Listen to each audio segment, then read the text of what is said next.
Alleged CEO killer Luigi Mangione is due back in court this morning, where a judge could rule on whether or not he faces the death penalty, as well as the defense's request to suppress evidence found in Mangione's backpack.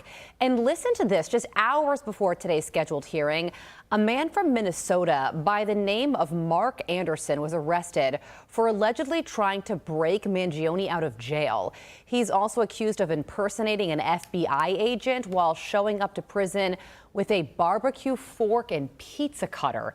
Joining me now to break it all down is criminal defense attorney David Gelman. David, let's first start with this wild development that took place yesterday, where a guy shows up pretending to be an FBI agent, apparently trying to break Mangione out of jail. It sounds like a movie. Have you ever heard of anything like this before? The guy's from Minnesota, so I guess anything's possible. A lot going possible. on in that state. Yeah, whoa. No, this is a new one to me, Carly. And when you go to a federal facility, and I've been to many of them, it is like Fort Knox. You can't get in and out of there for anything. So there's definitely probably a mental issue with this individual, I would assume. I mean, unless he's going to go cut a pizza or something like that. And I think he was going to have a job as at a pizza place, and it didn't work out, and that's why he was there. So you're right to bring that up. He did a very poor job in his attempt when they asked for his federal credentials. He handed people his Minnesota driver's license. So it wasn't really like this grand attempt. But this does go to show the cult-like following that Mangione has, which is a big problem. It's called the Netflix effect.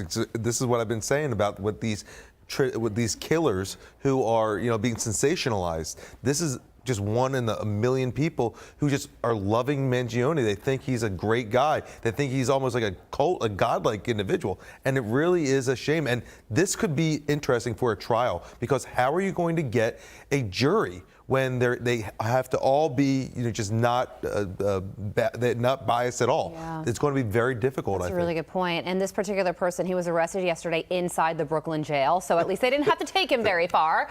But you mentioned the trial, and it is a big day today for Mangione, because there are going to be several big decisions that could be made by the judge. Tell us about that. So there's two issues that the judge is going to be talking about today. The first is suppression of the items. And suppression is pretty much saying, hey, defense, we want to keep certain evidence out of a trial. We're talking about the backpack here. That is the backpack, and then contents in the backpack, like the notebook that said he wanted to whack an individual, and also the gun. Those are the two big things.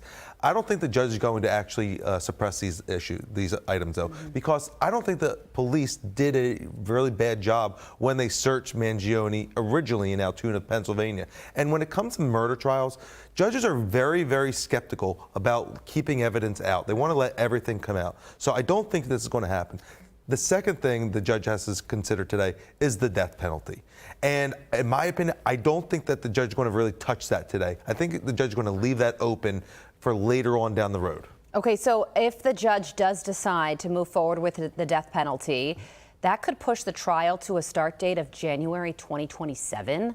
That's correct. So they're talking about right now doing jury selection in September. All right. Wow. They'll do the jury selection. Now, if the death penalty is still on the table, yeah, you're looking at January. If it's not on the table, then you're looking at an October trial date the judge wants to do. Okay, so your prediction is that the judge is going to focus on the evidence and it's going to be allowed to be presented in court, and then the death penalty decision will be made at a later date. There's also some big news when it comes to the timeline of the state trial, because DA Alvin Bragg says he wants the state case to start on July 1st. So why is that a big deal? Well, it's a big deal because in New York, the law is if the federal court goes first, the federal trial goes first, then there's a double jeopardy issue, meaning that the individual is charged twice, and they can't have that. So New York, the state case, they want to go first. Oh. That's the only reason, in my opinion. Now, will that happen? I just don't see it happen. I don't think it can. There's just not enough time. And then Mangione's due process rights, they would definitely be violated if that did happen. So I just don't see it happen. Okay, so federal case will likely go first, but if state did, he could be charged twice. That is correct. If federal goes first, it's just once, but he could be up for the death penalty in the federal case. Bingo. What about the state? No, so there's no death penalty in New York, but it's life without possibility of parole. Copy. Wow, a lot going on in this case, and you did a great job of breaking it all down for us. David Gelman, we thank you so much for joining us. Thanks, Carly. I'm Steve Ducey. I'm Brian Kilmeade. And I'm Ainsley Earhart. And click here to subscribe to the Fox News YouTube page to catch our hottest interviews and most compelling analysis.